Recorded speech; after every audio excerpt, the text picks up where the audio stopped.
This script was originally going to enter the base game because at the time, the DLC hadn't even released. That's how long I've been putting this off. I thought it would still be fine though. There was no way the DLC would present any additional problems. Right? Let me start off by saying that I'm not going to cover the story at all. The DLC is where Eternal's story gets even more fucky to me, so I'm just gonna say nuts to the whole thing. In exchange though, I'm going to be talking a lot more about level design than I did for the base game. And since the DLC doesn't present many new big mechanics, I won't be going over those as thoroughly either, mostly talking about new enemies in terms of gameplay. Without further ado, let me show you all how it got worse, starting with the Ancient Gods 1. We start off with the UAC's Marine Base, which is probably my favorite level in either DLC simply because of the visuals. Unfortunately, its gameplay doesn't have quite as strong a showing as we quickly get introduced to the first new enemy, turrets. They can be taken out quickly using the Ballista or Precision Bolt, but can be killed with any weapon, which isn't great for the whole control freak point I made about the base game, but it's ultimately not that bad. What is bad about turrets though, is that since you can't quickly dispatch them with any weapon, killing them is always going to be a test of patience, since after taking damage, the turret will retreat for a few seconds, leaving you standing there with your pants down. Okay, so there's an annoying enemy. No big deal. If I wanted to go over every annoying thing about every enemy, we'd be here all day, so I'll give it a pass, because trust me, those will be few and far between. A little later, we have a fight with a Marauder in a tight space. Now, for as much as I hate fighting the Marauder, I can appreciate how fighting him in a more claustrophobic room than normal might provide a bit more of an interesting gameplay experience. Wait, where's the Marauder footage? Why are you just watching this fucking door? Oh, right. This is what I meant when I said I'd be talking about level design, or rather the lack thereof. I said it on stream when I replayed the DLC, but what is the purpose of this laser door? Because I feel like there's only two kinds of people. The people who get to this door and treat it as a serious matter of timing, in which case they probably shouldn't be playing Doom Eternal, and the people like me, who moved so fast I never even noticed it was a laser door until it was too late. And so this makes me wonder, what was the intent of the laser door? It couldn't have been a serious obstacle, because like I said, the player base of Eternal is slightly too skilled for that, so the only other option is a cheap shot on good players who move too fast to even notice it. But I like to think that it has a little more integrity than to go for a cheap shot on good players in their skill-based game. This is well and truly a baffling design choice, and I'll probably contemplate it until the day I die. Moving on, there's a room with some tentacles in it, which allows me to talk more about level design. These random tentacle holes are in the base game as well, and I know I should have mentioned them there, but the DLC is my chance to talk about level design, so allow me some leeway with how I definitely don't plan these scripts. Are the tentacle holes a challenge? There are some areas of the game where they either restrict your movement or your vision that make them a little bit more engaging, but most of the time they're just sort of sitting there. If a player sees a hole, the natural reaction is just to walk up to it with the shotgun and just shoot whatever might come out. Oh, that's right, might come out, cause some of these holes ain't got shit in them. So what's going to happen is either the player is going to shoot whatever comes out or they're going to walk right by. No big deal. Which means the hole was pointless other than that the player might have one less shotgun ammo than they had previously. I had hoped they would have realized how pointless these holes were for the DLC, but I suppose a man can't dream. Right after that, there's another pointless laser section. Is this fun for people? After that comes something else I didn't mention from the base game, platforming challenges. Though this time the reason I hadn't mentioned them is because calling them challenges might be giving them a little bit too much credit, and they're not much better in the DLC. This first level has two sections that I particularly hate, which I've officially dubbed the press a button, do very rudimentary platforming, and then proceed you fucking baby challenges. The only way to fail these is to not know ahead of time that the boxes will fuck with physics a bit, because as you can see here, the Slayer massively overshoots the container with a single dash, where previously he somehow massively undershot it because the bar gave him no height. So at the end of the day, the only challenge comes from trial and error. So this container bullshit could have effectively been replaced by a walkway. I don't consider trial and error to be real difficulty because it doesn't challenge a skill, it asks you to do something expecting you to get it wrong, to only then tell you the right answer. None of this is helped by the fact that if you mess it up, you've got to do an arbitrary amount of waiting, since by the time you respawn, the box has already started moving up and away from you. Okay guys, bear with me for like 2 seconds. So, the third thing from the base game, buff totems. This is leading somewhere, I promise. In both the base game and the first DLC, buff totems are woefully underutilized.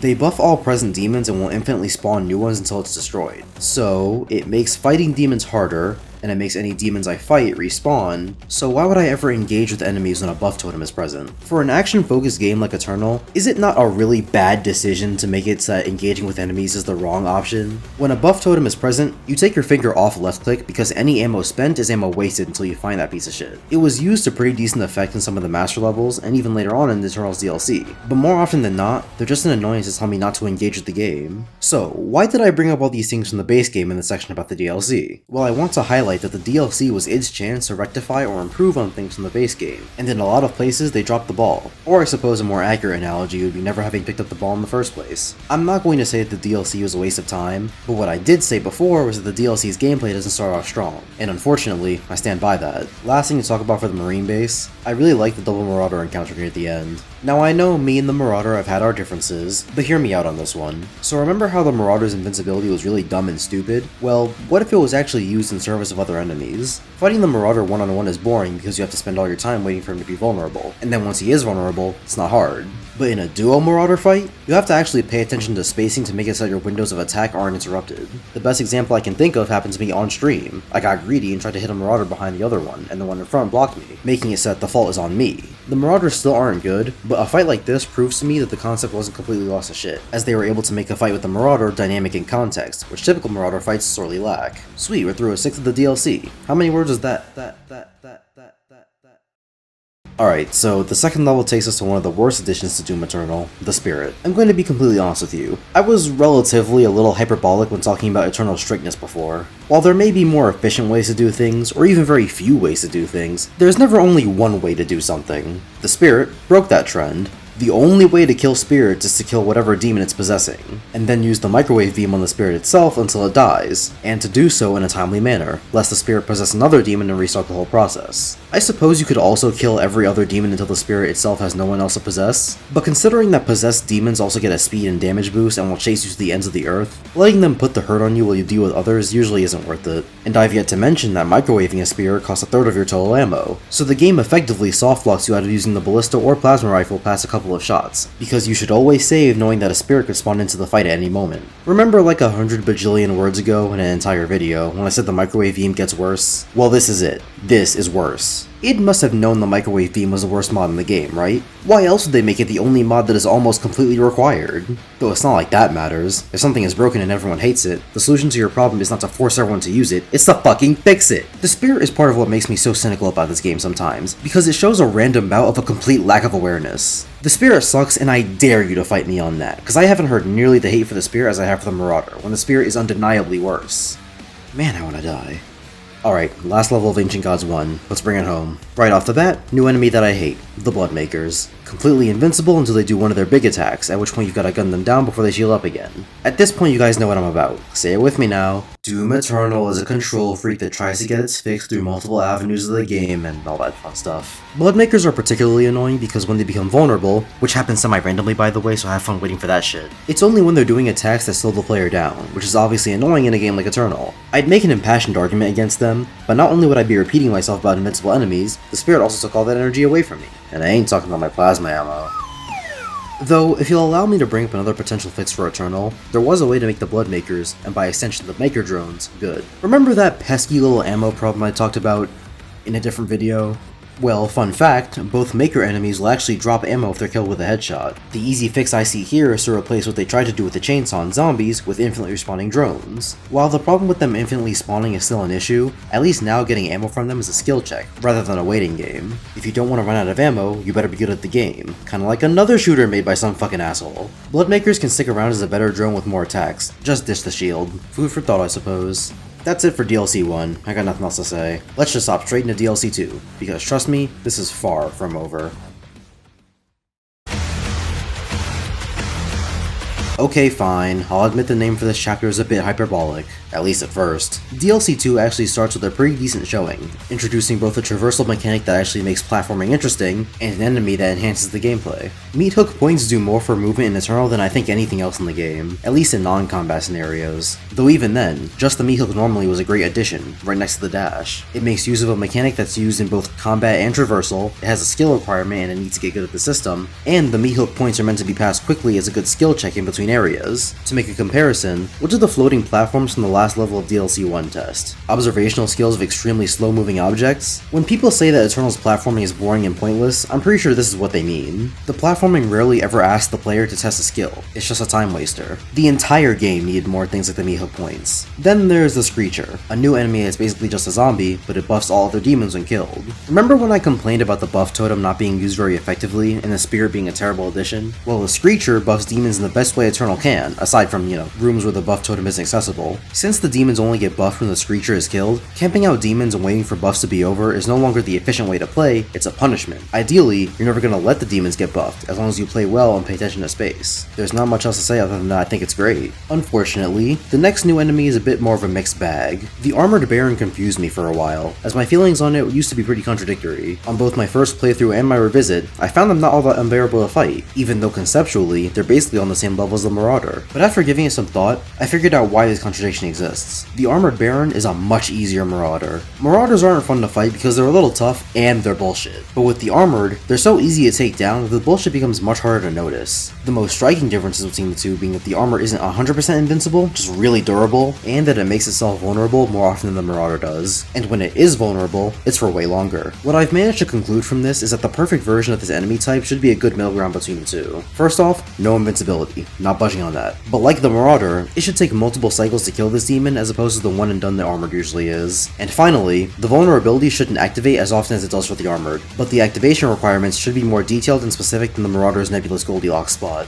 Next is something I've heard is a pretty contentious addition to Eternal, the Sentinel Hammer. Put simply, it makes the game too easy. It stuns every demon it hits, any cooldown period for demons such as the Marauder's stun or the Armored Baron's recharge is extended, demons drop ammo when hit by it, and on top of all that, Ice Bombs and the Flame Belch provide even more health and armor if the hammer is used on affected demons. And the hammer isn't even a rare resource, as it can charge it halfway just by getting a glory kill or hitting a weak spot, which will happen extremely often in this game, and you'll be abusing the hammer every 2 seconds. And to think these motherfuckers had the audacity to give the hammer recharges that are available on the battlefield. Now, I think the hammer isn't all that bad. As I expressed earlier with the Maker Drone hypothetical, I think regaining resources through gameplay rather than waiting, like with the chainsaw, is simply better design, and I prefer that the hammer can be recharged through gameplay, unlike the Crucible, which can only be used per as many charges are available in a level. Plus, the hammer can actually present a pretty solid choice during combat. Do you use the stun and wide range to open demons up to kills, or do you make sure to save the hammer for weak demons so you can guarantee they die once they enter your range? Both options are pretty valid, but the differences that make the hammer easy are simply too far in terms of overcorrections. As much as I want to love the hammer, it just doesn't meet the standard. Though speaking of the hammer, it's involved very closely with our next new enemy, the Stone Imp. This is because the Stone Imp is completely invulnerable to anything other than the shotgun's full auto mod or the hammer. I won't repeat myself on the invincibility point, and the hammer gains yet another use, but I want to talk about full auto. If you'll remember from a while back, I talked at length about full auto because I think it's Eternal's other worst mod in close competition with the microwave beam. So just like with the Spirit, I'm inclined to believe that it agreed with me and included yet another enemy that specifically needs to be killed with a bad mod. Though unlike the Spirit, the Stone Imp actually accounts for the mod you have to use by refunding your shotgun ammo if killed with full auto. But that makes me wonder, why even make it require full auto anyway? The downside of full auto, and what makes it distinct, is that it takes more ammo than usual. But if that downside is removed in the context of fighting Stone Imps, you're effectively not even fighting Stone Imps with full auto, especially since it only takes about 3 or 4 shots to put down a stoner, and you don't even have to shoot repeatedly. You just have to have the mod activated, so full auto doesn't even really get to be used as, full auto. This is what I like to call a circular solution, where the answer to the question you've asked is to simply never have asked the question in the first place. If we make the Stone Imp require a lot of ammo, what do we do next?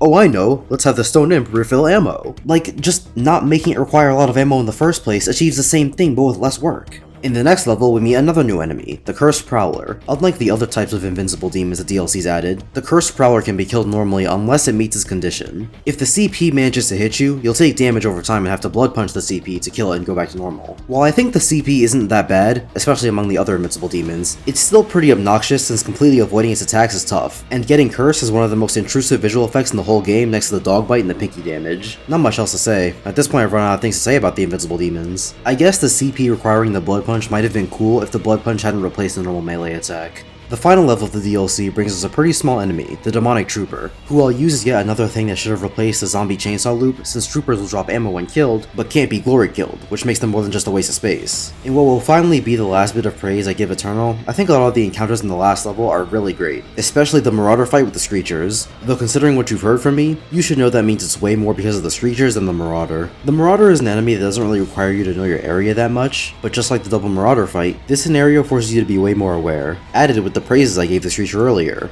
and the fact that this is also a double fight. Having to pay attention when fighting the Marauder? I thought I'd never see the day. Oh, and I meant it when I said that would be my last bit of praise. The only thing we have left to talk about is the final boss. And I speak with no hyperbole when I say that the Dark Lord is potentially the worst boss I've ever fought in any video game I've ever played.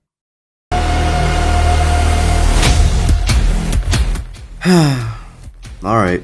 Let's start with Phase 1. First thing most people will notice, the Dark Lord plays very similar to a Marauder, really the only meaningful differences being that the boss can summon wolves whenever he wants, that you need to use the hammer on him to make him stunnable after you hit the green flash, and that attacking him when he's not using the green flash will fucking heal him. Which the game doesn't tell you, by the way, so have fun finding that out the hard way. At least the Marauder is only mostly invincible. Like I said, AoE damage can still affect him, and concussion grenades work really well, but the Dark Lord is well and truly invincible. You are unable to affect the fight in any way beyond waiting for the stupid fuck to attack. What are we talking about? Oh yeah, the differences. Finally, his melee attack also heals him, and with pretty good tracking and range. Just a small thing really. But that wouldn't even be a problem if the activation range for the green flash wasn't so vague. The boss attacks even less than a Marauder does. You're going to spend a lot of the fight walking side to side waiting for him to attack, because if you're not in the Goldilocks zone, he won't flash. But even if you're in the Goldilocks zone, he still just might not attack. Have fun! In Phase 2, he'll gain a shield bash that has deceptively good tracking and a deceptively huge hitbox, which also has lifesteal, so that's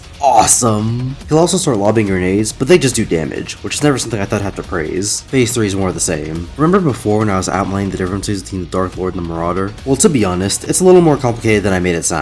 You might have wondered how you're supposed to use the hammer on the boss when it requires resources to recharge. Well, it's possible to get charges from glory killing the zombies in the area, but I guess that wasn't engaging enough, because it added another way to get charges. Remember when I said the boss could spawn wolves whenever he wanted? Well, that's because killing a wolf gets you half of a hammer use. But here's where the problems begin to pile up. Since the boss will choose a random time to use a green attack, you could be waiting for a long time to use the hammer. But that's assuming you even have the hammer, because he might green attack before he spawned enough wolves. In phases after the first one, he'll actually spawn 2 wolves at once, so this problem is kind of alleviated, until you realize that he'll spawn wolves regardless of how many charges you even have. So even once you're ready to hammer him, you could be waiting even still because he keeps spawning wolves. To throw the fight a bone here, hammering the wolves instantly kills them, so you can hammer them and instantly get it back to continue the fight. But, and my god, there's always a fucking but with this game, if you happen to hammer the wolves at the same time he does a green attack, you just miss your chance, and you're gonna be waiting again.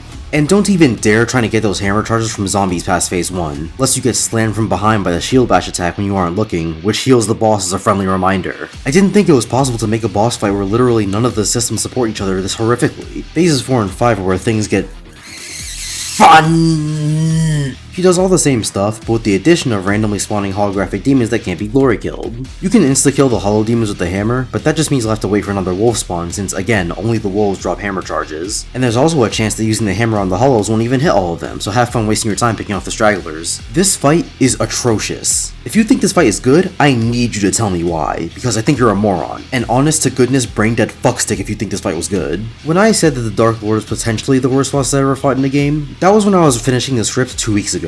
Since then, I've replayed the boss twice, and can confidently say that it is in fact the worst boss in any game I've ever played. Every single time I've had to replay this fight, I very seriously contemplated just not doing the boss. After all that, you probably have a burning question on your mind. If Doom Eternal has all these problems, then why do I rate it so highly? Well, despite the fact that Eternal consistently polices you, that's not a terrible problem to have. Let's compare it to an easy example for me, Xenoblade 2. I think that all the main aspects of Xenoblade 2 suck, and they suck so much that they bring the game down to like a 5 on a good day. If you want a deeper dive, ask for a video that you get in 3 years. But with Doom Eternal, despite how numerous the problems are, the game still plays perfectly fine. While I think that Eternal's problems are objective, they're really only skin deep. Like, yeah, sure, the game aggressively forces you to use all your weapons, but like, so? Forcing the player too much isn't a great thing, but every game forces the player in at least a small way by the very nature of how rules and mechanics work. But even if the problems aren't major, I can't ignore them. I wanted to love Doom Eternal, but I can't. I can't love something that hates me. And at every turn, it feels like Doom Eternal is screaming at me that it hates me, so I have to scream back. I have to make this video, and I have to call it